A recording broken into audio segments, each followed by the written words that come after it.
E aí pessoal, tudo bem? A gente está aqui na nossa quarta aula do curso de controle. A aula 3 ficou de estudo individual para vocês, mas vocês devem ter estudado a transformada inversa de Laplace. O que é a transformada inversa de Laplace? É o procedimento de sair do domínio da variável s e voltar para o domínio do tempo. Como consequência, se a gente trabalhar de maneira adequada, se a gente rearranjar as equações no domínio da variável s, quando a gente volta para o domínio do tempo, nós conseguimos obter a solução da equação diferencial. Isso nos dá a resposta de como o sistema se comporta para uma determinada entrada. Em particular, vocês viram como realizar a transformada inversa de Laplace pela tabela. Então, basicamente, vocês viram que a definição da transformada inversa é um pouquinho complicada. E vocês aprenderam a fazer a transformada inversa identificando a linha que corresponde à função no domínio S na tabela. E depois vocês viram que quando isso não ocorre, quando vocês não conseguem identificar a função na tabela, vocês podem expandir em termos mais simples pelo procedimento de expansão em frações parciais. E vocês aprenderam a fazer expansão em frações parciais em diferentes cenários. E no fim da aula vocês aprenderam a, de fato, aplicar a transformada inversa de Laplace, a transformada de Laplace inversa para resolver a equação diferencial e assim analisar o comportamento do sistema dinâmico, ou seja, saber como é que o sistema se comporta. E vocês chegaram numa conclusão bem legal no final da aula passada, e espero que todo mundo tenha estudado e lido ela, que quando o polo, o que é o polo? É a raiz do denominador. Tem parte real, vou escrever P.R. negativa, a resposta que ela fazia? Convergia. Quando o polo tinha parte real positiva, a resposta divergia. Lembra disso, pessoal? Divergia. Positiva. E quando o polo tinha parte real nula, eu vou colocar PR nula, parte real nula, a resposta era oscilava, ou era oscilatória. Tudo bem? Então, o que isso indica para a gente? Que nós não precisamos resolver a equação diferencial para saber o que acontece com a resposta. Basta analisar os polos da função no domínio S. Bom, a aula de hoje a gente vai falar sobre função de transferência, vamos apresentar uma definição e alguns exemplos. Vamos ver que a gente pode usar a resposta impulsiva. Todo mundo sabe o que é impulso? Daqui a pouco eu vou falar o que é impulso, mas eu acho que vocês já viram. Mas nós podemos usar a resposta ao impulso para identificar a função de transferência. E vamos aprender o que é um diagrama de blocos e fazer algumas operações elementares com esse diagrama. Tudo bem? Então vamos lá. Quando a gente usa a transformada de Laplace, quando a gente tem a função no domínio contínuo e a gente emprega a transformada de Laplace, a gente vai para o domínio S. Se nós considerarmos as condições iniciais nulas, isso é, y ponto, y2 pontos, y0, todos os y0 iguais a zero, nós conseguimos escrever uma equação algébrica entre entrada e saída. Tudo bem? Nesse processo, a gente usa algumas propriedades de transformada de Laplace, em especial o teorema da derivação real. O que era o teorema da derivação real mesmo? Se você deriva duas vezes no tempo, por exemplo, f ponto ponto, e você aplica a transformada de Laplace nessa derivada, no domínio S você tem s ao quadrado vezes a transformada de Laplace da função. Todo mundo lembra disso? Bom, vamos ver um exemplo aqui. Ó. Nós temos o sistema do massa-mola amortecedor, tá? Então o que a gente tem aqui? A gente tem uma massa. Nessa massa existe uma força externa, que é essa força F. E a saída de interesse é a posição do bloquinho Y. E a relação entre você aplicar a relação dinâmica entre você aplicar uma força F e o bloquinho se mover é dado por essa expressão. Note que é uma equação diferencial que relaciona as diferentes forças do sistema. Tudo bem? Nessa equação, a gente está considerando, deixa eu escrever aqui para não esquecer, que tanto o coeficiente da mola quanto o coeficiente de amortecimento são iguais a 1. Então, K, que é o coeficiente da mola, e B, que é o coeficiente do amortecedor, são iguais a 1. Tudo bem? Então, a aceleração é simplesmente o somatório da força da mola, ou da força de resposta da mola, da força externa e da força de resposta do amortecedor.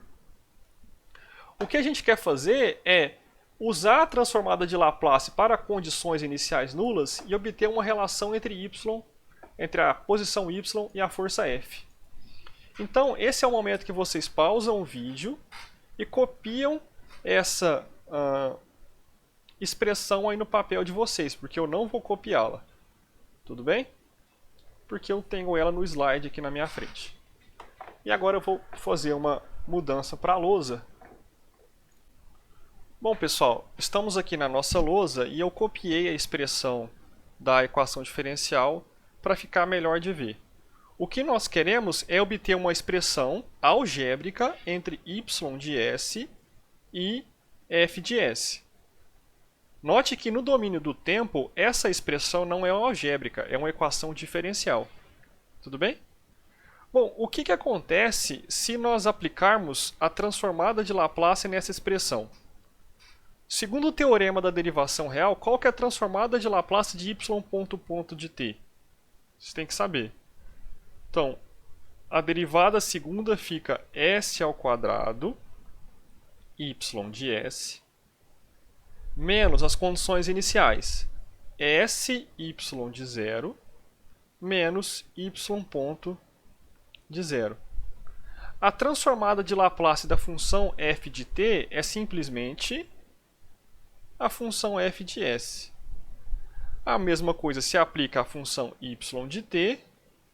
E no caso de y ponto, a gente tem uma derivada no tempo. Então a gente vai aparecer o y ponto de t vira sy de s menos y0.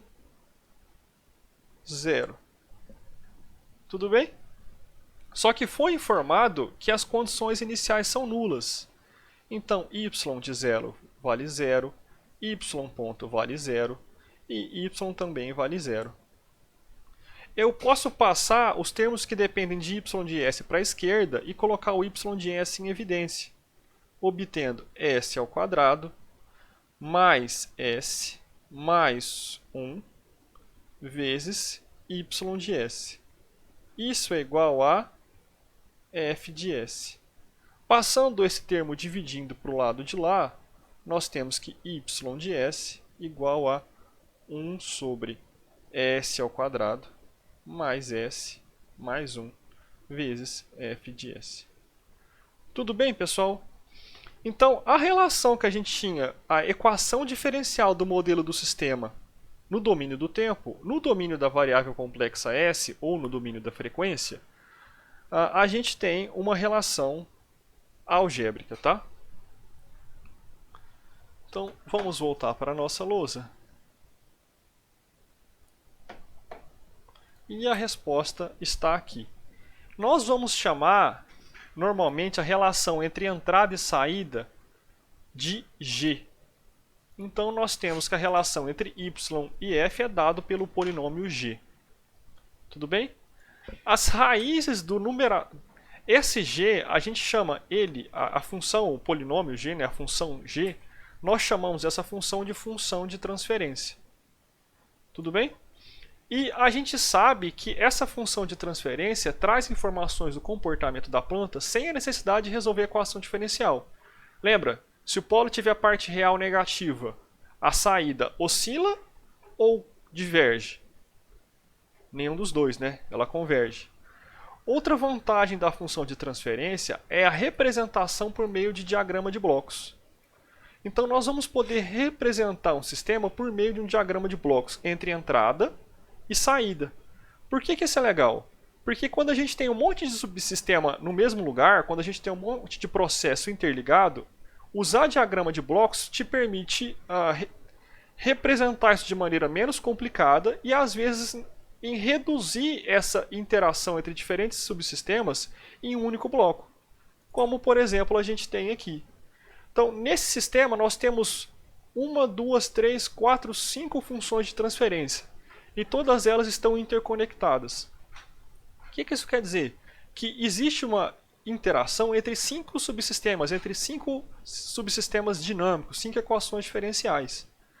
Representando aqui no domínio S, é possível fazer uma simplificação desse sistema mais complicado em um único sistema dado por essa expressão grande. Isso é o que a gente chama de redução de diagrama de blocos. E é uma das vantagens de trabalhar com função de transferência. Tudo bem? A gente vai aprender ou fazer uns exemplos de redução de diagrama de blocos no final dessa aula. Eu vou fazer um e deixar um para vocês fazerem em casa. Tá bom? Então, de maneira geral, a gente já conversou sobre isso. Os nossos modelos são um conjunto de derivadas da saída, ponderada por parâmetros a n, a n-1, a 0, igual ou relacionado com um conjunto de derivadas da entrada u, também ponderada com certos parâmetros b. Como nós estamos trabalhando com sistemas invariantes no tempo, esses parâmetros são constantes, vocês se lembram? Bom, o que acontece se eu considerar condições iniciais nulas e aplicar a transformada de Laplace nessa equação diferencial aqui? Bom, o que acontece primeiro com a derivada an vezes a derivada enésima de y? Bom, o an é constante e ele aparece multiplicando, tudo bem? Por que ele aparece multiplicando? Porque a transformada de Laplace é linear. Você pode tirar a constante dessa transformada. E a derivada enésima de y aparece com um s elevado a n que multiplica y de s. Tudo bem? Da mesma forma, a derivada n-1 dá origem ao Sn-1. E assim vai até o termo sem derivada, que aparece aqui sem s. De maneira similar, a bm vezes a derivada emésima da entrada dá origem a um bm vezes s elevado a m que multiplica o de s. O mesmo vale para bm-1, bm-2 até o termo sem derivadas, que é o b0. Tudo bem? Então, o que nós temos aqui é um polinômio em S que multiplica o y, que é esse polinômio aqui, e um polinômio em S que multiplica o b, que é esse polinômio aqui. Essa é uma forma geral dos modelos que nós estamos trabalhando. Bom, eu posso passar o polinômio da esquerda dividindo para a direita e pegar o u e passar ele para a esquerda, obtendo essa relação polinomial aqui, ó. Tudo bem? E isso é o que nós chamamos de função de transferência. Então, a razão entre as transformadas de Laplace da saída y e entrada u, então essa razão é o que a gente chama de função de transferência. Nós vamos normalmente chamar essa função de transferência de g. Então, a função de transferência nada mais é do que a razão entre a transformada de Laplace da saída e da entrada, considerando condições iniciais nulas. Tranquilo? As raízes do polinômio do numerador a gente chama de zeros. E as raízes do polinômio do denominador a gente chama de polos. Normalmente, o polinômio do numerador a gente chama ele de n de s, n minúsculo. E o denominador de d de s. Quando for o caso, eu vou mostrar para vocês. Então, qual que é o cenário? Bom, a gente tem uma equação diferencial, que é um modelo que representa um sistema físico no domínio do tempo.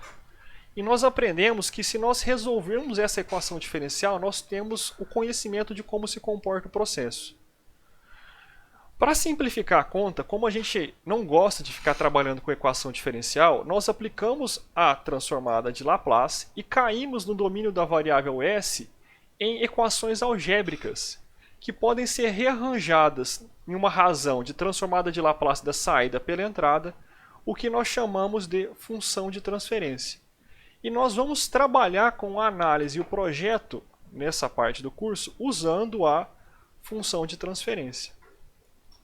Existem outras formas de se representar sistemas, mas outra que a gente vai ver aqui no curso é a forma no espaço de estados, que também é uma forma no domínio do tempo e é o conceito que a gente vê lá no final do curso, na última parte. Todas essas formas são maneiras diferentes de se representar a dinâmica de um sistema, seja por equação diferencial, por função de transferência ou na forma do espaço de estados, que não deixa de ser uma equação diferencial, mas é uma equação diferencial de primeira ordem, mais simples de trabalhar. Bom, então agora que a gente sabe o que é uma função de transferência, o que é uma função de transferência? Fala aí em casa, para você relembrar, vou esperar. Ó, você não falou, você de azul, eu percebi aqui, ó. A função de transferência é a razão entre a transformada de Laplace da saída pela entrada, considerando condições iniciais nulas. Vamos fazer um exemplo da obtenção da função de transferência. Tudo bem? Deixa eu passar aqui para a minha lousa, vocês façam o favor de copiar essa expressão aí para a lousa de vocês. Eu vou copiar também dessa vez, porque nesse exemplo fica mais claro. Então, é o exemplo 2.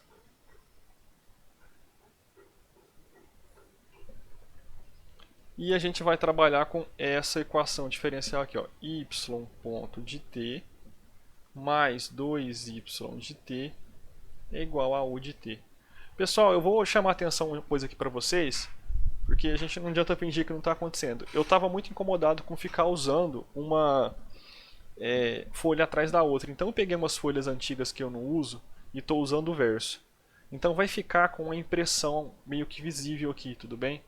Eu acho que não é um problema tão grande e a gente não gasta tanta folha nova assim, porque estava me incomodando. Tudo bem? Bom, nós queremos achar a função de transferência g de s.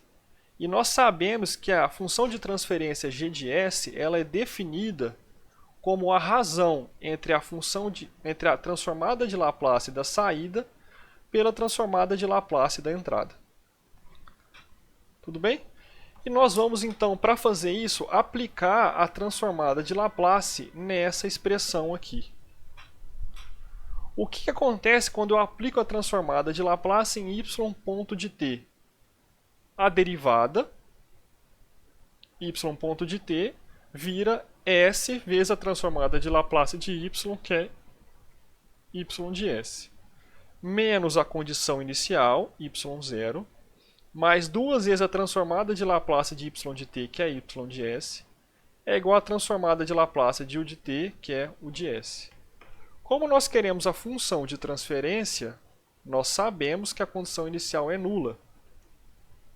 Então eu posso isolar o y de s aqui e passar ele dividindo. Eu vou obter s mais 2 y de s igual a u de s. Y de s sobre u de s é a função de transferência, é igual a 1 sobre s mais 2. Tudo bem, pessoal? Difícil obter função de transferência? Não é, né? É aplicar a transformada de Laplace considerando condições iniciais nulas. Então, vou voltar lá para a nossa apresentação. Bom, isso a gente já sabe e agora está pedindo, agora que nós temos a função de transferência, para calcular a saída y de t considerando uma entrada do tipo degrau unitário. Qual que é a transformada de Laplace do... Todo mundo lembra que é o degrau unitário, né? Não tem nada para t menor que zero. Ele é zero para t menor que zero. E para t maior que zero, o degrau vale 1, né, pessoal? Então, isso seria um degrau unitário um pouco mal desenhado. Desculpa, mas está travando um pouco o meu computador. Aqui ele vale 1.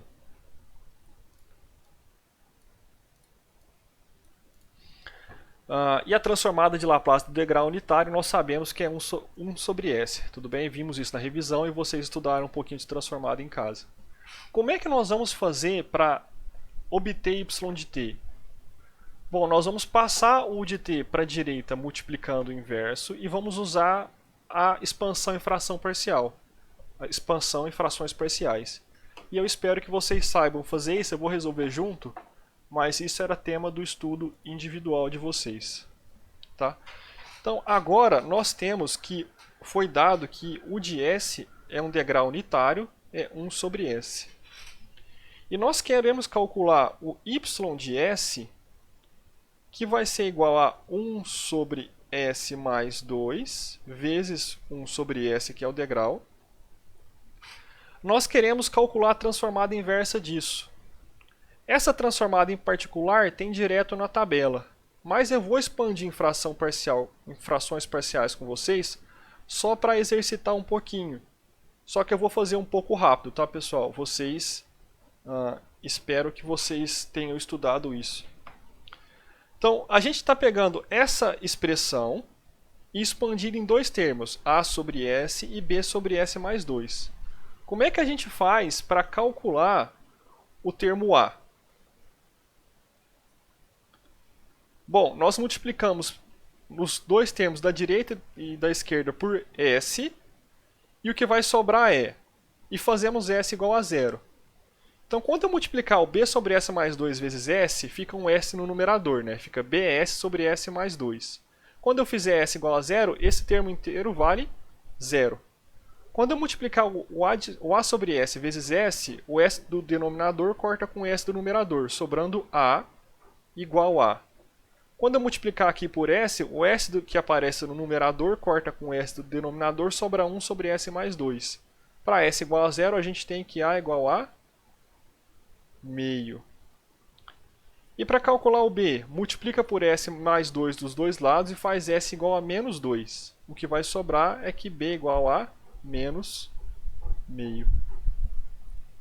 Então, nós temos que y de s igual a meio vezes 1 sobre s menos meio vezes 1 sobre s mais 2. E agora? Agora nós podemos pegar e olhar na tabela de transformadas de Laplace e achar os elementos inversos. Então, y de s, transformada inversa de Laplace de y de s é y de t. Não foi todo mundo que falou, hein, pessoal? Estou preocupado. A transformada inversa de Laplace de 1 sobre s é a função degrau, que é simplesmente meio. E a transformada inversa de Laplace de 1 sobre s mais 2 é exponencial de menos 2t. Isso aqui vale para t maior que zero, maior ou igual a zero, porque eu troquei o degrau por simplesmente meio. Pessoal, o que acontece com essa resposta quando o tempo passar? Bom, quando o tempo passar, o limite de t tendendo a infinito de y de t vale meio, ou seja, a resposta converge. Como é que eu poderia olhar lá na função de transferência e saber que a resposta converge? Então, se eu olho aqui na função de transferência, como é que eu saberia que ela converge? Todo mundo já sabe, né? A gente sabe que ela converge porque o polo... O que é o polo? Ou os polos, nesse caso é um só. O polo é menos 2. Como o polo é negativo, a resposta converge. Tudo bem, pessoal? Acho que isso está ficando claro, né? Uma coisa que vocês têm que perceber é que o polo, o menos 2, ele aparece como a potência da exponencial.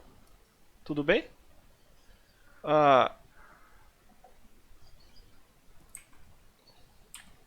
Isso quer dizer que conhecer a função de transferência é análogo a conhecer o sistema. Por quê? Porque se nós sabemos a função de transferência, nós podemos estimar o que acontece com o sistema para uma certa entrada.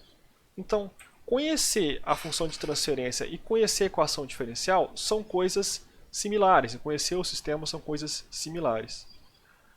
Eu quero que fique bem claro que agora a gente está estimando o que acontece com a saída sem mais resolver a equação diferencial, simplesmente olhando para a função de transferência. Bom, aqui tem um exemplo de calcular função de transferência e eu vou deixar para vocês fazerem em casa. Tudo bem? Porque aí vocês têm a oportunidade de treinar em um exemplo que já tem a resolução aqui. Mas é simplesmente aplicar a transformada de Laplace para condições iniciais nulas nessa equação diferencial aqui. Note que essa é a equação diferencial do pêndulo linearizado em torno de 0, 0. Todo mundo se lembra o que é linearização, o que é ponto de equilíbrio, o que é série de Taylor, né? É tema que a gente já estudou. E eu vou fazer esse exemplo com vocês, que é o exemplo 4. E esse eu não vou copiar no papel. Então, por favor, copiem esse exemplo aí no papel de vocês, essa equação diferencial. O que a gente tem nesse exemplo? A gente tem aqui, ó, 1/4 de veículo. Então, nós temos um pneu, tá? E nós temos um sistema de massa, mola e amortecedor. E a aceleração aqui no ponto Y, que pode ser aceleração no veículo, no passageiro, a dinâmica dessa aceleração, a dinâmica do veículo é representada por essa equação diferencial. E o que nós temos que fazer é calcular a função de transferência. Como é que a gente faz isso? Aplica a transformada de Laplace considerando condições iniciais nulas e depois acha a razão entre y de s e a entrada, que nesse caso é x de s. Percebam que nesse caso a entrada é uma mudança no nível do piso, que está aqui representado por x. Vamos fazer lá na lousa? Vamos obter essa função de transferência juntos?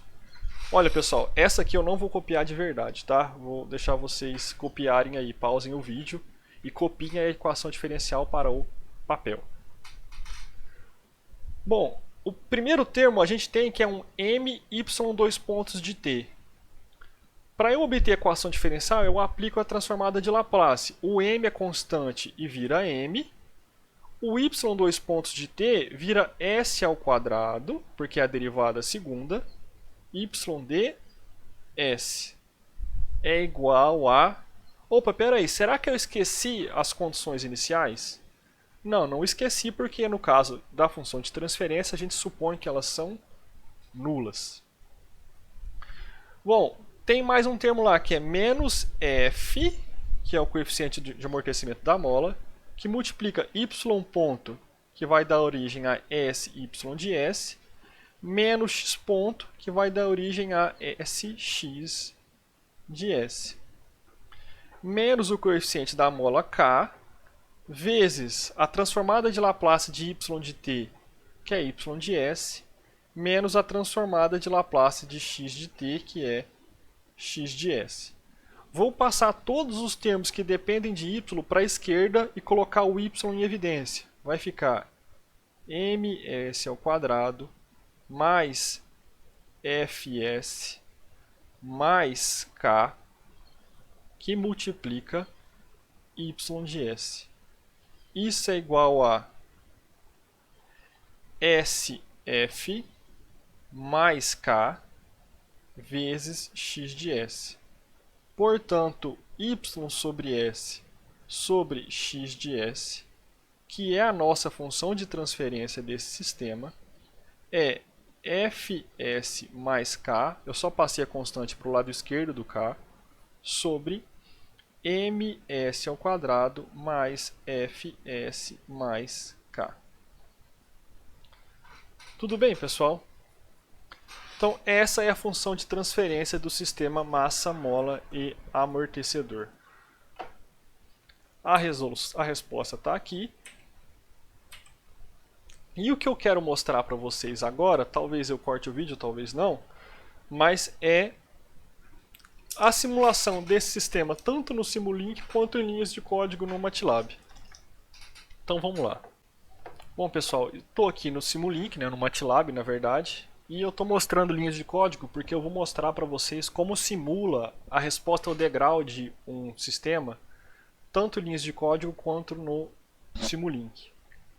Então, da 5 até a 7 aqui eu estou simplesmente definindo os parâmetros massa, então isso é massa, isso é coeficiente de amortecimento, isso é coeficiente da mola, tá? Não repara nos acentos não, eu escrevi o código em outro computador e aqui ele distorceu por causa da codificação.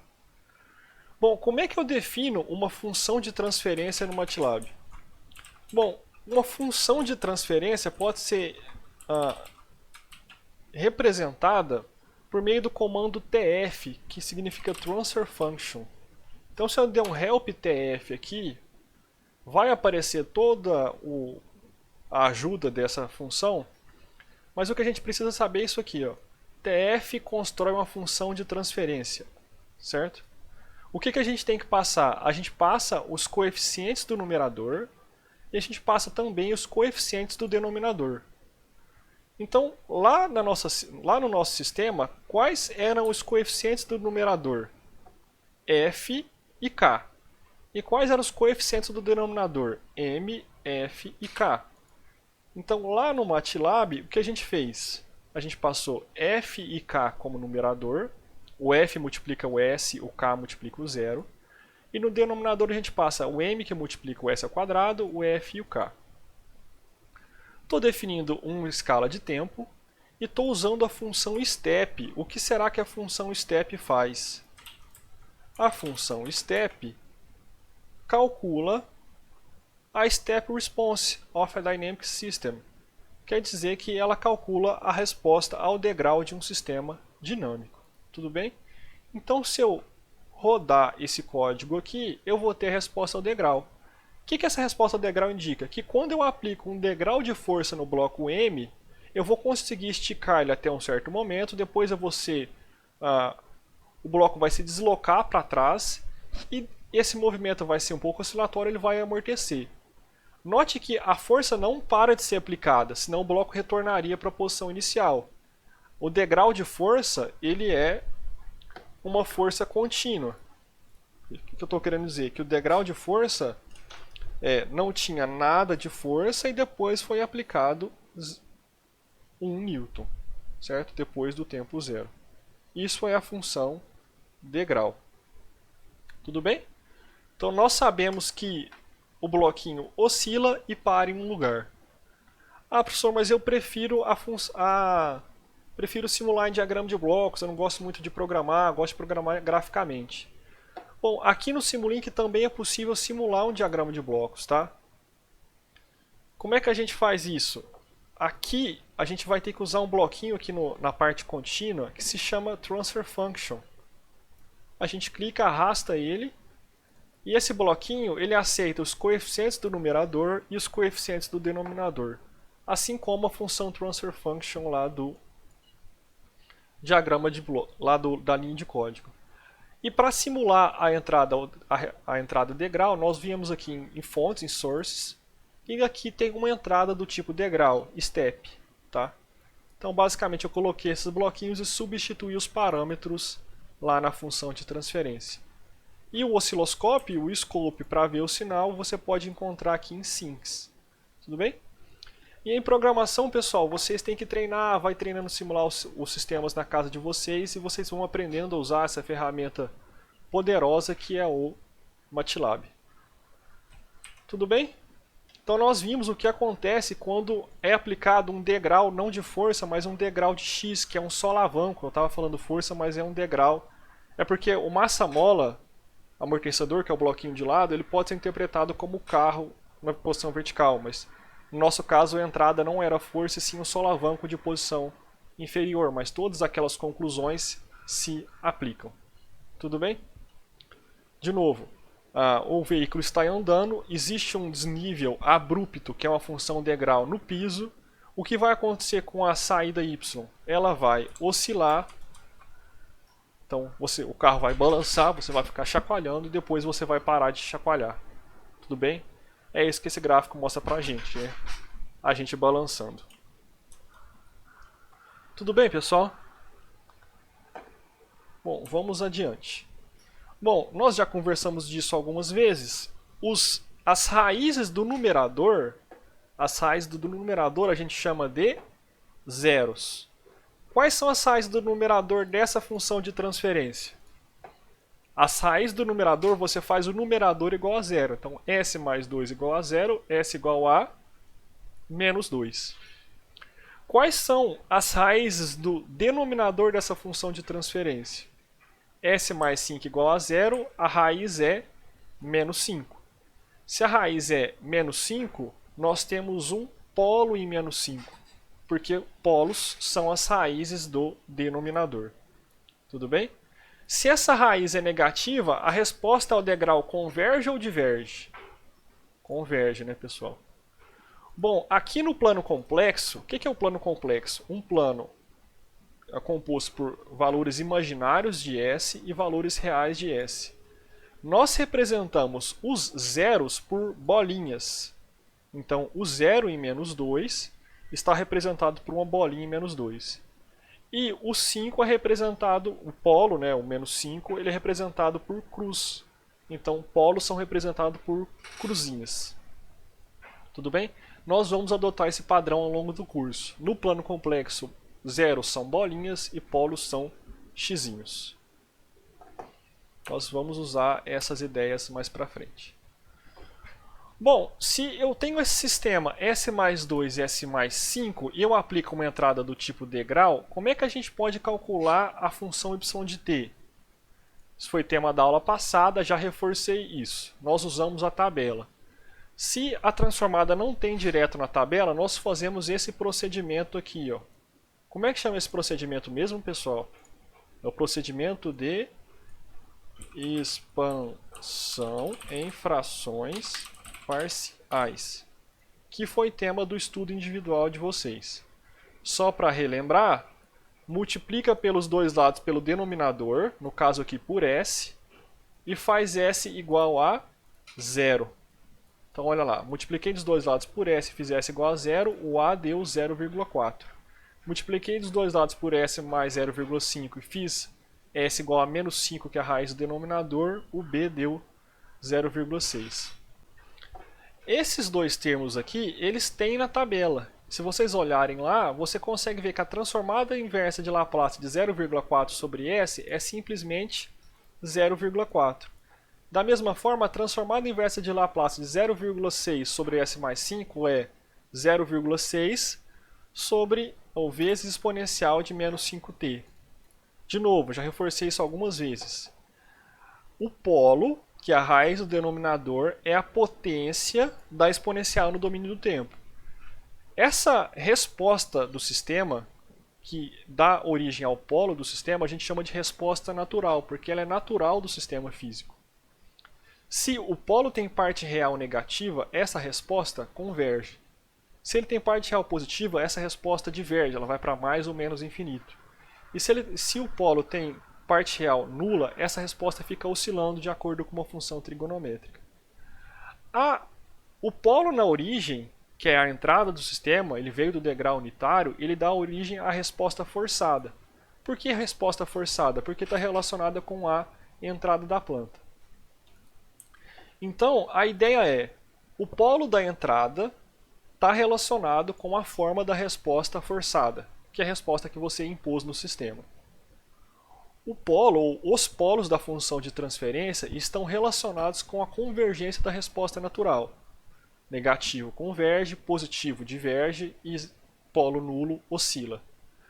A combinação de zero e polo está relacionada com as amplitudes dessas respostas. Então perceba que nem o 5 nem o 2 são essas constantes multiplicando a resposta forçada e a resposta natural. Essas amplitudes elas estão relacionadas com os dois. Então, zero e polo está relacionada com amplitude, tudo bem?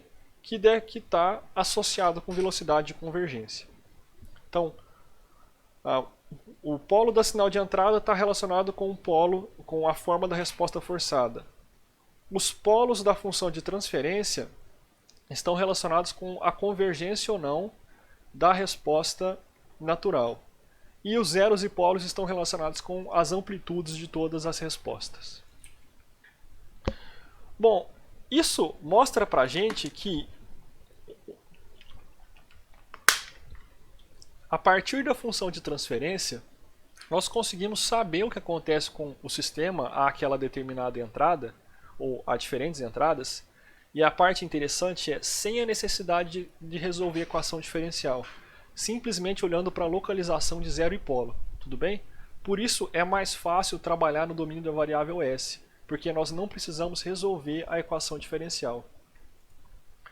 Mas professor, e se eu não sei o modelo matemático? Porque dado o modelo matemático, nós vimos que obter a função de transferência é bem simples. Mas e se eu não sei o modelo? Como é que eu posso estimar g de S? Bom, existe um procedimento simples e corretamente e teoricamente correto, que é utilizar a resposta impulsiva, utilizar a resposta ao impulso. Como assim? Bom, nós sabemos que a relação entre entrada e saída na função de transferência é dada por y de s igual a g de s, que é a função de transferência, vezes a entrada u de s. Tudo bem? E nós sabemos que a transformada de Laplace do impulso unitário, todo mundo sabe o que é impulso unitário? Bom, o impulso unitário é uma funçãozinha que ela é 1 somente para t igual a 0. Então, para t igual a 0,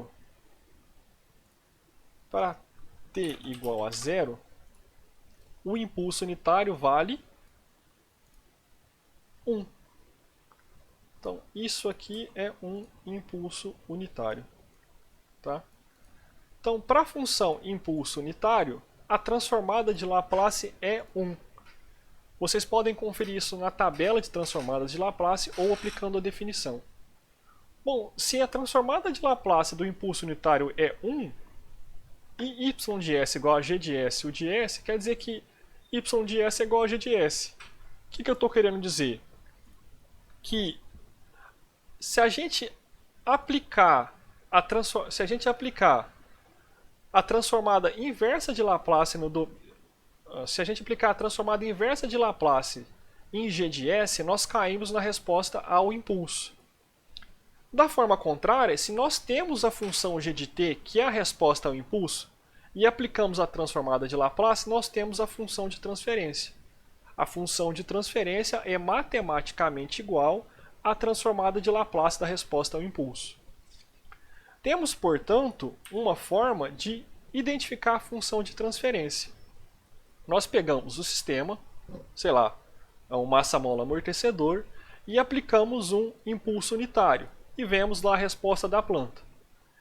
A partir dessa resposta, nós identificamos uma função no domínio do tempo que represente esse comportamento. Por exemplo, exponencial de menos 2t. A partir dessa função no domínio do tempo, nós aplicamos a transformada de Laplace nela e caímos na g de s, que é a função de transferência. Percebam que nós obtivemos a função de transferência da planta simplesmente com um dado experimental. Um problema que vocês podem perceber é que o impulso unitário ele só tem valor para tempo igual a 0.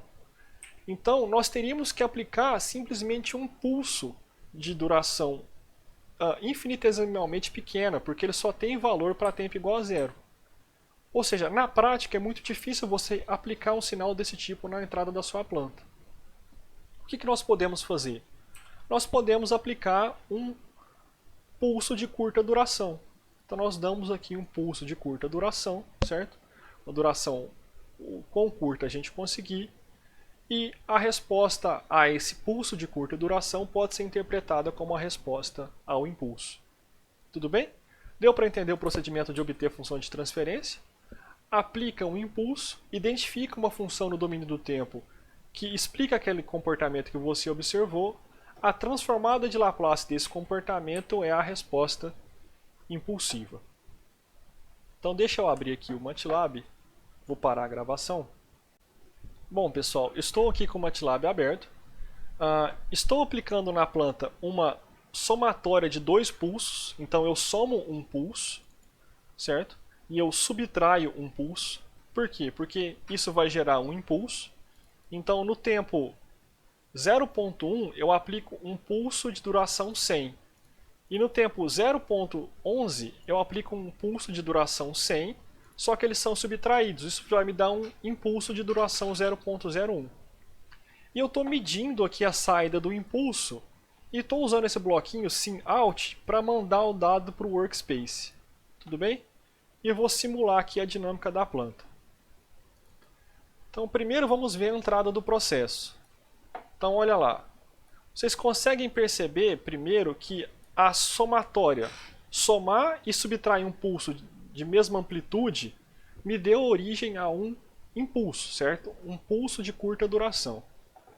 E a resposta da planta foi essa resposta aqui, ó.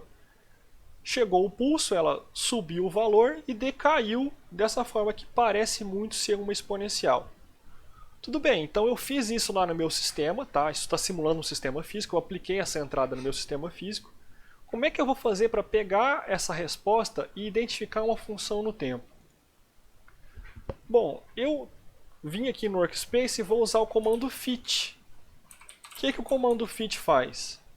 Ele ajusta uma curva ou uma superfície em dados. Então eu estou pegando o dado de domínio do tempo e do domínio e da resposta mesmo, né, da resposta de amplitude da saída, e estou ajustando uma exponencial. Por que eu estou ajustando exponencial? Porque isso aqui tem toda a cara do mundo que é um exponencial. Até porque eu que fiz o exemplo, eu sei que é um exponencial. Bom, brincadeira, pessoal. A gente sabe que é um exponencial pela forma que o decaimento da função tem. E eu vou rodar esse gráfico, esse código, e aqui eu vou mostrar que tanto a real, que são os x, quanto a simulada, a ajustada, a vermelha, elas têm um comportamento bem parecido. Está vendo que o decaimento delas está praticamente sobreposto? Em particular, a gente achou aqui uma função do tipo a vezes exponencial de bx, em que a vale 1.011 e b vale 0,1. Deixa eu anotar aqui no papel. Então, nós pegamos um dado experimental, que era uma resposta no tempo mais ou menos desse tipo aqui, ó. Tudo bem? Aqui nós temos t, y de t, e nossa entrada, o de S, foi o impulso unitário 1. Nós usamos o MATLAB para identificar uma função de transferência que explica o comportamento de y. E nós obtivemos o A, que vale 1,011 vezes exponencial de menos 0,1t. Então, essa expressão aqui, ela explica a resposta ao impulso do sistema. Então, isso aqui é a resposta ao impulso unitário. Se eu aplico a transformada de Laplace no impulso unitário, eu vou obter uma função y de S que é igual à função de transferência g de S. Por que é igual à função de transferência g de S? Porque o u de S vale 1. Tudo bem? Então vou até colocar aqui, vezes o u de S, só que o u de S vale 1. Agora, para a gente achar o g de S, basta aplicar a transformada de Laplace em exponencial de menos 0,1t. Não sei se todos se lembram lá da tabela, mas a transformada de Laplace de uma exponencial, nós chegamos a fazer pela definição, é 1 sobre S mais o valor da potência, que nesse caso é 0,1. Percebam que nós identificamos a função de transferência da planta com base exclusiva em dados experimentais. Tudo bem? Então nós pegamos os dados experimentais, nós pegamos a planta, aplicamos o impulso, vimos a resposta, achamos uma função no tempo que explica essa resposta, aplicamos a transformada de Laplace nessa função no tempo e caímos aqui na função de transferência. Será que essa função de transferência é a do sistema? Quase. Está vendo que a função de transferência real é 1 sobre S mais 0,1? Por que essa diferença? Porque nós não estamos aplicando um degrau, um impulso unitário perfeito, estamos aplicando um pulso de curta duração. Mas a aproximação é bem razoável. Tudo bem, pessoal? Então nós temos aqui um método experimental para identificar a função de transferência.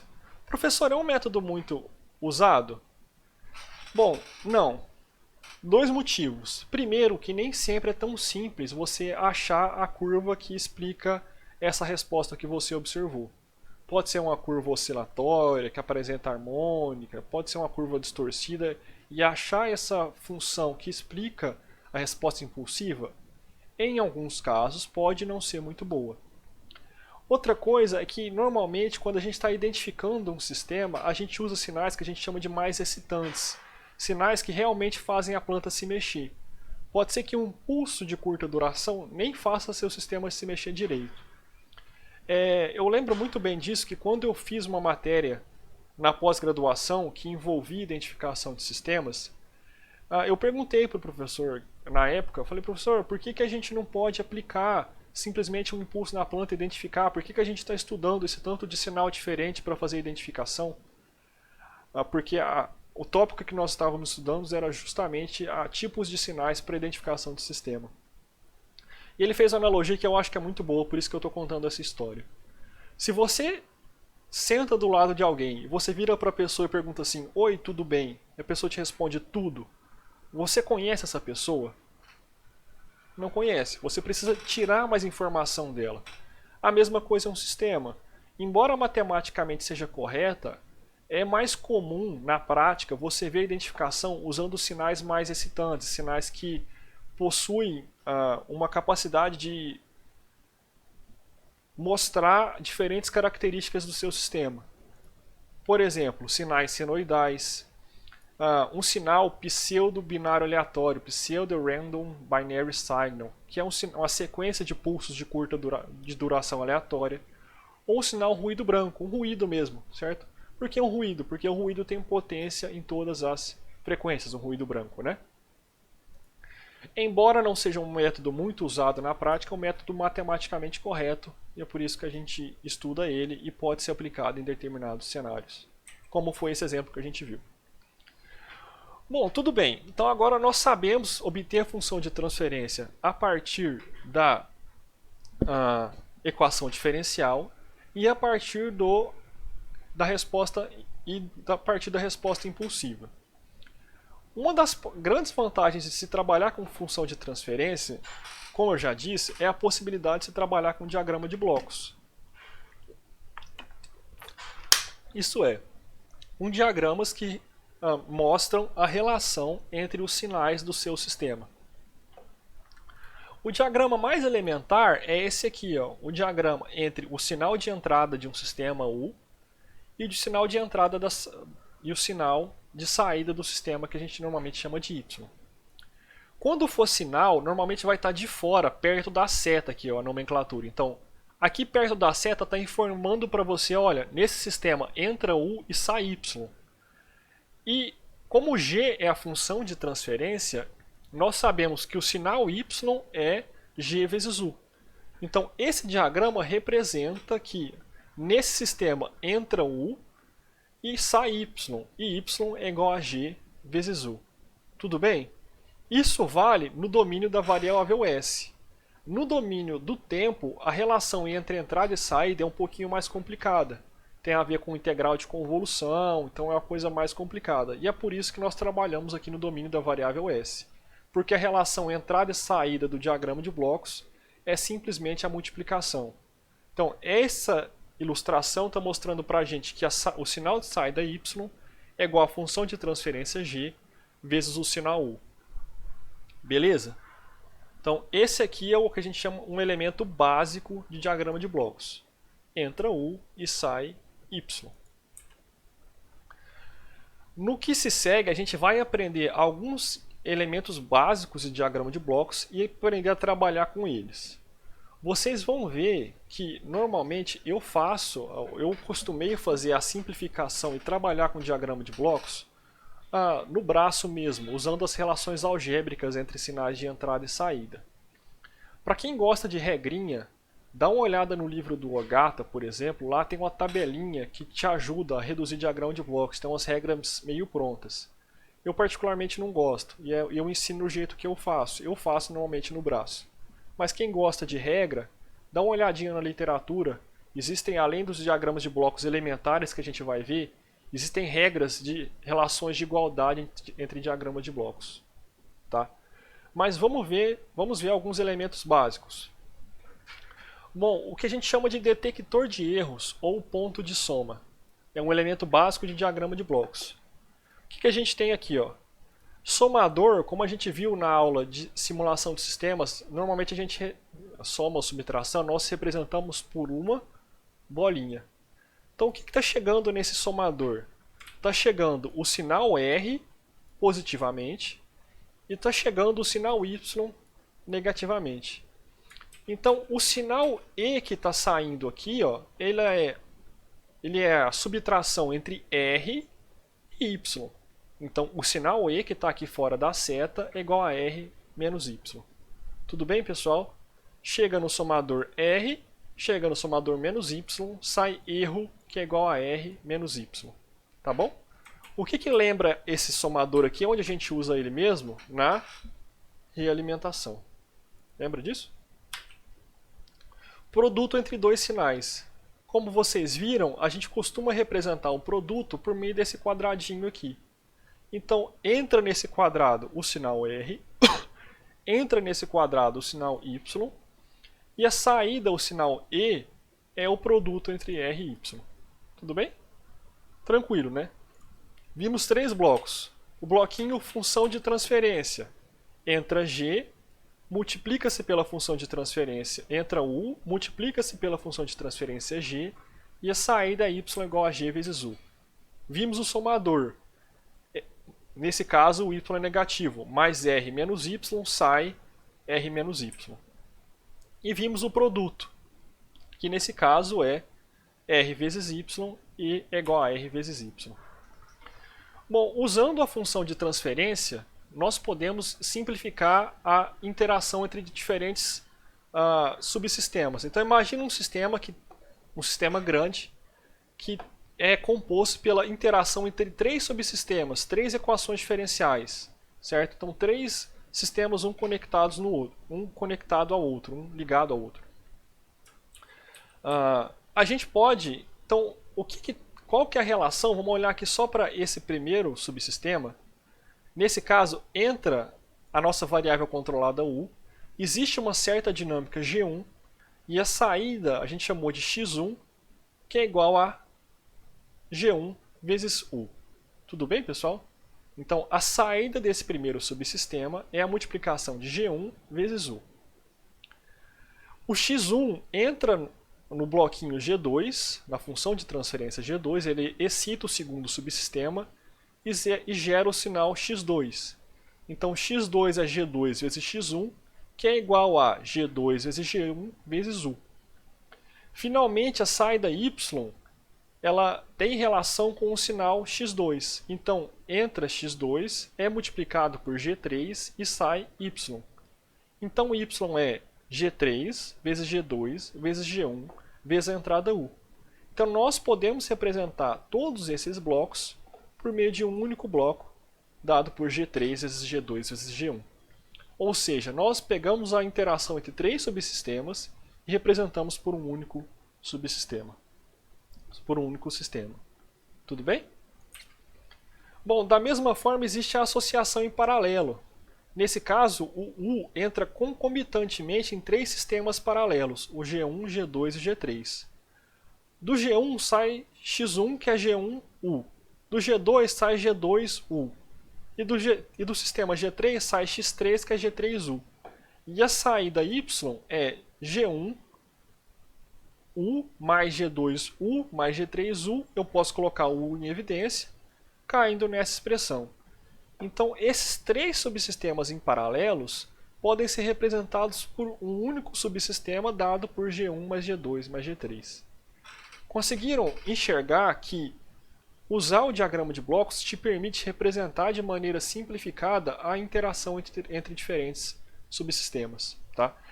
Da mesma forma, como eu já mencionei, essas regrinhas de série em paralelo, existem regras adicionais que podem ser encontradas na literatura. Eu normalmente faço no braço, que é o que eu vou passar para vocês. Então nós temos um sistema na tela. Esse sistema está em malha aberta e em malha fechada. Malha fechada. Por que está em malha fechada? Porque está escrito, professor. Não, não é porque está escrito. Está em malha fechada porque existe a tal da realimentação. Falando em realimentação, vou ver se eu coloco no final dessa aula um áudio para vocês. E o que a gente quer fazer é calcular a função de transferência de malha fechada. O que é essa função de transferência de malha fechada?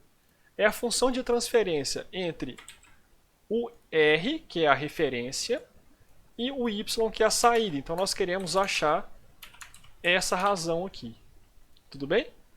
Então eu vou pedir para vocês pausarem o vídeo e copiarem esse diagrama de blocos no papel de vocês, que eu vou fazer a resolução na nossa lousa, tá? Vou lá para a lousa, copiem, pausem o vídeo. Bom, todo mundo já deve ter copiado a função de transferência. De novo, ignorem o verso, eu estou usando folhas recicladas. E nós vamos achar a função de transferência de R para Y. Então nós queremos achar a função de transferência de malha fechada, de R para Y. Normalmente na literatura, pelo menos na que eu acompanho, a gente costuma chamar essa função de transferência de malha fechada de T de S. Isso a gente chama de função de transferência de malha fechada, FTMF. Tá? Então, vamos lá. Para fazer isso, normalmente eu gosto de começar do final para o começo. Qual que é a relação do sinal Y de S, que é a saída, por o sinal E de S, que vem depois do somador? Então, olha lá, Y de S é G de S vezes E de S. Esse E de S eu vou chamar normalmente ele de erro. Por que erro? Porque ele é dado por o erro de rastreamento. Como é que a gente calcula E de S? Ele é a diferença entre o que chega no somador, que é o R de S, menos o que chega no somador negativamente por Y de S. Então por que a gente chama isso aqui de erro? Porque o R de S normalmente é uma referência de posição. É uma referência. Por exemplo, lá no nosso projetinho, a nossa referência vai ser um ângulo por um ângulo θ em relação a um valor de equilíbrio. Eu acho que nessa altura vocês já receberam a explicação do projeto. E o Y é a saída. Então o E a gente chama de erro ou erro de rastreamento, porque ele é a diferença entre o que eu quero, que é o R, rastreamento, e a saída do processo, que é o Y. Vou chamar isso de 1, vou chamar isso de 2, e eu posso substituir 2 em 1. O que eu vou obter? Y de S igual a G de S, que multiplica R de S menos Y de S. Tudo bem? E eu posso passar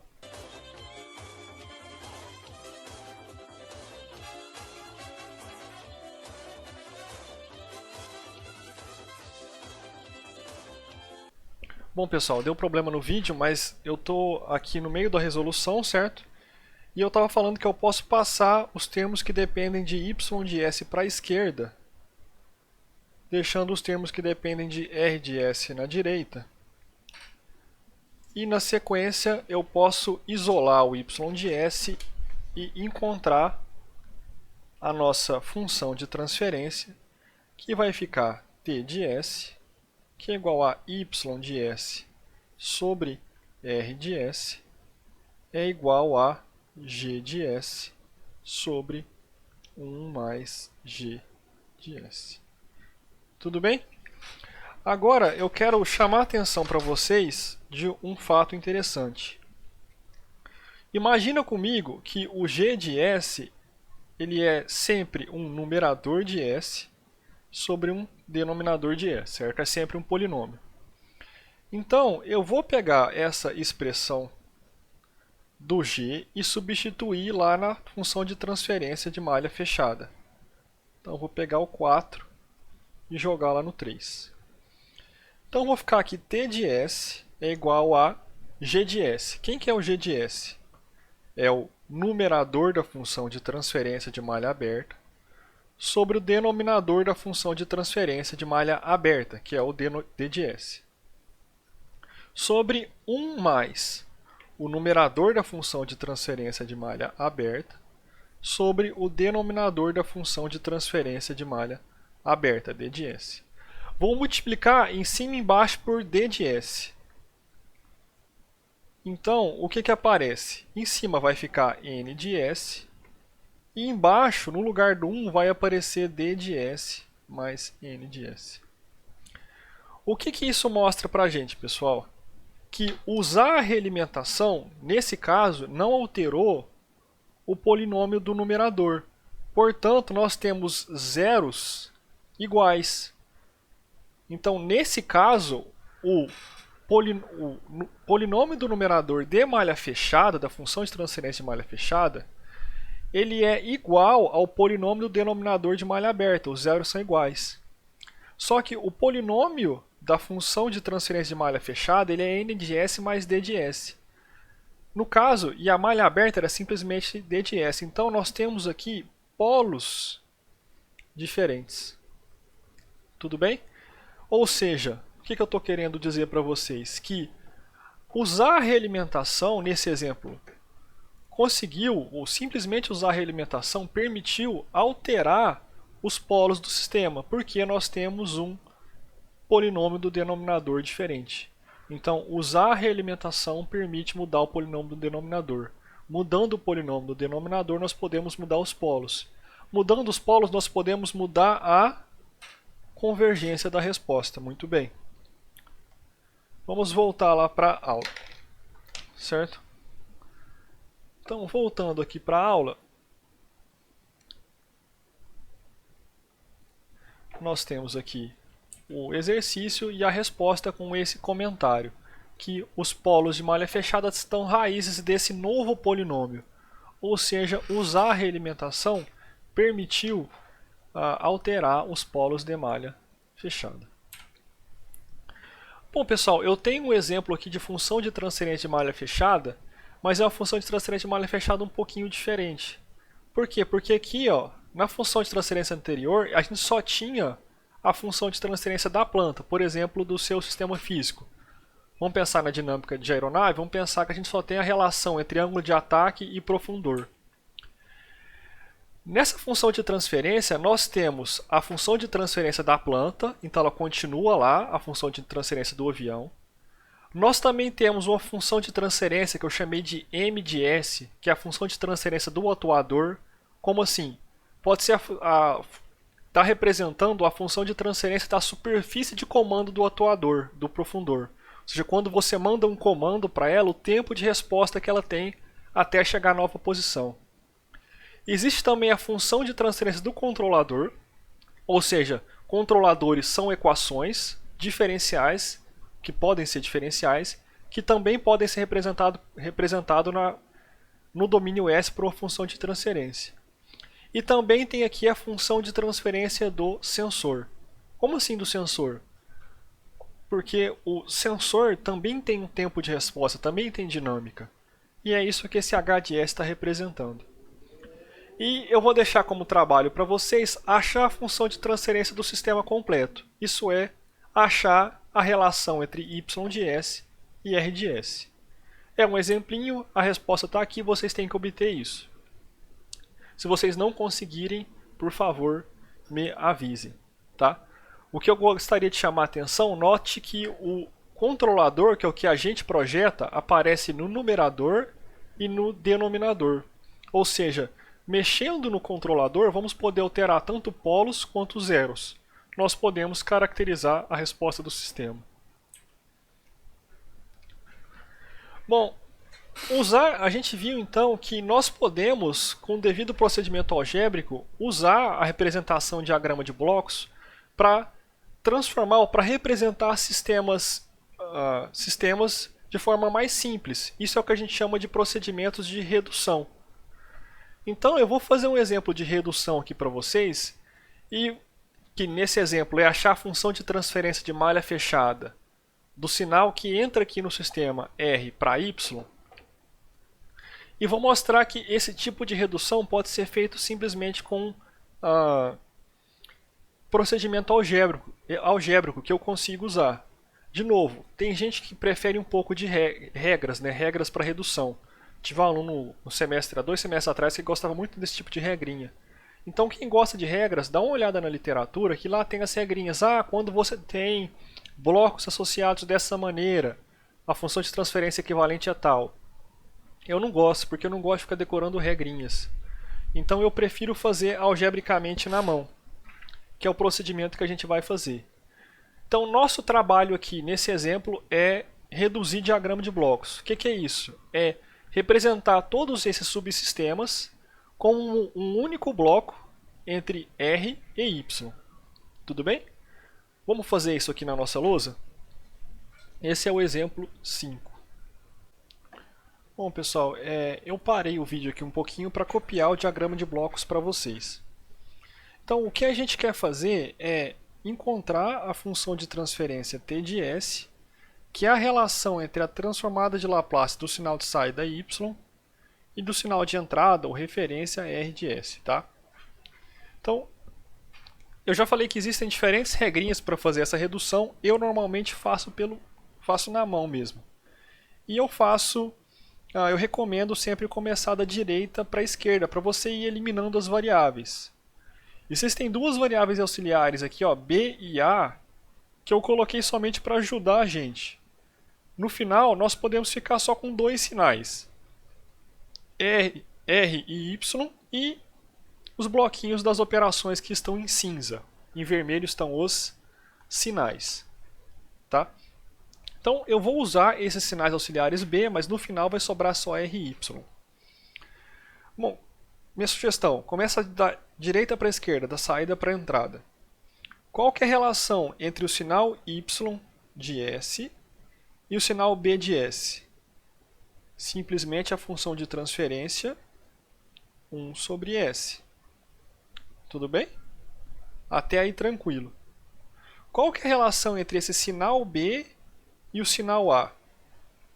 Então, B de S igual a... Bom, eu tenho um somador, chegam dois sinais aqui, né? Então, olha lá, o A passa por esse bloquinho de S e o que sai aqui é SA. Passa por esse outro bloquinho S e o que sai é S ao quadrado A. O A passa por esse bloquinho 1 sobre S e o que sai é A sobre S. Então, o B é a somatória de S ao quadrado vezes A de S mais A de S sobre S. Então, o B é S ao cubo mais 1, já colocando o S em evidência, sobre S vezes A de S. Bom, agora eu posso pegar essa expressão de B, que é essa aqui, e substituir aqui no B de S. Tá bom? Então, o que eu vou obter... Meu celular tocou, desliguei. O que eu vou obter é que o y de S igual a... Olha lá, eu tinha 1 sobre S vezes B e o B é S ao cubo mais 1 sobre S vezes A de S.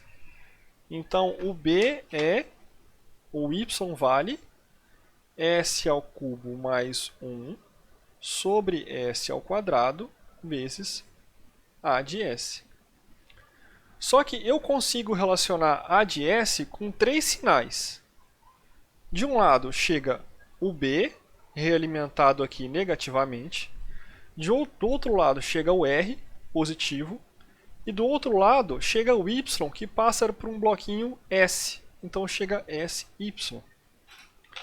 Ou seja, o A é a somatória de menos B mais R menos SY. Vamos escrever isso lá? A de S é igual a R de S menos B de S menos SY de S. Mas eu já tenho uma expressão que relaciona B com A. E eu vou substituir essa expressão aqui. Então, o que eu vou obter? Eu vou obter que A de S igual a R de S menos S ao cubo mais 1 sobre S, que é o B, né? Vezes A de S, menos SY de S. Vou passar o A para a esquerda e colocar em evidência. Vai ficar 1 mais S ao cubo mais 1 sobre S vezes A de S é igual a R de S menos SY de S. Colocando o S em evidência e passando para o lado de lá, vai ficar de que A de S é igual a S sobre S ao cubo mais S mais 1, que vai multiplicar R de S menos SY de S. Tudo bem, pessoal? Agora eu tenho uma expressão aqui em cima, ó, que depende só de Y e A. E eu tenho uma expressão aqui embaixo que relaciona A com R e Y. Então eu vou substituir o A aqui em cima. Bom, dando sequência, vamos substituir a expressão do A aqui nessa expressão. Então vou fazer aqui o começo, depois eu sigo em outra página. Eu vou ficar com y de S é igual a S ao cubo mais 1 sobre S ao quadrado, que multiplica o A de S, que é S sobre S ao cubo mais S mais 1, que multiplica R de S menos S, Y de S. Fecha esse parênteses, fecha o outro parênteses. Bom, uma simplificação é que o quadrado vai cortar com esse S, né? Então, nós podemos seguir o desenvolvimento obtendo y de S é igual a S ao cubo mais 1 sobre S, que multiplica S ao cubo mais S mais 1, que multiplica R de S menos SY de S. Bom, vou distribuir o termo de S e passar para o lado esquerdo. Então eu vou ficar com 1 mais o S vai cortar, do denominador corta com S do numerador, S ao cubo mais 1 sobre S ao cubo mais S mais 1 vezes Y de S. Isso é igual a S ao cubo mais 1 sobre S ao cubo mais S mais 1 vezes R de S. Tudo bem? Vou colocar o S ao cubo mais S mais 1 em evidência na esquerda.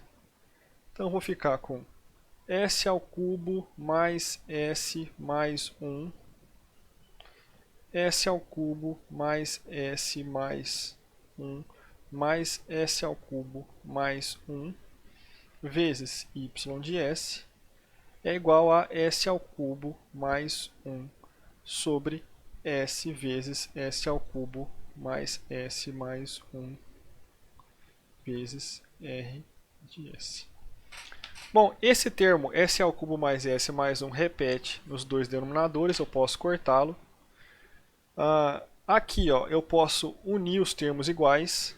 Então eu tenho S ao cubo mais S ao cubo, a gente fica com 2S ao cubo. S não tem ninguém, fica S, 1 mais 1, 2. Agora eu posso passar esse polinômio dividindo para o lado direito. E eu vou passar o R dividindo para o lado esquerdo. Y de S sobre R de S igual a S ao cubo mais 1 sobre 2S à quarta mais S ao quadrado mais 2S.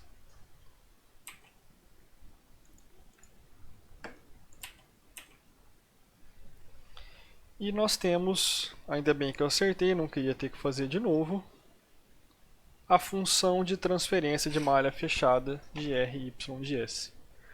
Então o que a gente fez nesse procedimento aqui foi pegar essa relação entre R e Y, que era composta por todos esses subsistemas interligados e representar unicamente por meio de uma função de transferência. S ao cubo mais 1, 2S à quarta mais S ao quadrado mais 2S. Esse procedimento é o que a gente costuma chamar de redução de diagrama de blocos. E eu deixei aqui indicado os principais passos para vocês poderem reproduzir em casa, tá? E aí tem o exemplo 6, que também é um exemplo de redução de diagrama de blocos. Vocês podem definir algumas variáveis auxiliares, por exemplo, uma variável auxiliar aqui, outra variável auxiliar aqui, talvez outra aqui, e trabalhar da mesma forma para transformar essa relação entre esses 5 subsistemas em um único sistema que vai te mostrar qual é a relação entre R e Y. Lembrando que esse procedimento a gente chama de redução de diagrama de blocos. Tudo bem, pessoal? Então vocês têm esse exemplo para fazer, a resposta está aí. E isso é o que a gente chama de redução de diagrama de blocos, é transformar essa interação entre diferentes blocos, que é um pouco complicada, em um bloco único. Tá? Eu faço do jeito que eu mostrei para vocês por relações algébricas. Então, essa aula a gente viu o que é uma função de transferência. O que é a função de transferência? Fala aí na sua casa. É a transformada de Laplace da saída pela entrada, supondo condições iniciais nulas. Nós vimos como obter a função de transferência a partir da equação diferencial, o que é bem tranquilo, e também que nós podemos usar a resposta impulsiva para obter a função de transferência. A transformada de Laplace da resposta impulsiva do g de t é o g de s. Nós aprendemos o que é um diagrama de blocos, nós vimos elementos fundamentais, a bloco de função de transferência, o somador, o produto, série, paralelo, e nós aprendemos a reduzir diagrama de blocos por meio de relações algébricas. Na próxima aula a gente vai falar sobre estabilidade do sistema dinâmico. Então, estabilidade é a propriedade do sistema da saída convergir para uma entrada limitada. Então, a gente já pode ter uma noção que estabilidade está ligada com o polo ser positivo ou negativo. A gente vai aprender um critério de estabilidade que é o BIBO, entrada limitada, saída limitada, Bounded Input, Bounded Output. Vamos falar sobre localizações de polos no plano complexo e a relação de onde tem tal polo com a estabilidade. E vamos aprender a usar um critério de estabilidade que é o critério de estabilidade Hauff-Hurwitz. Tudo bem? Até mais, pessoal. Valeu. Obrigado.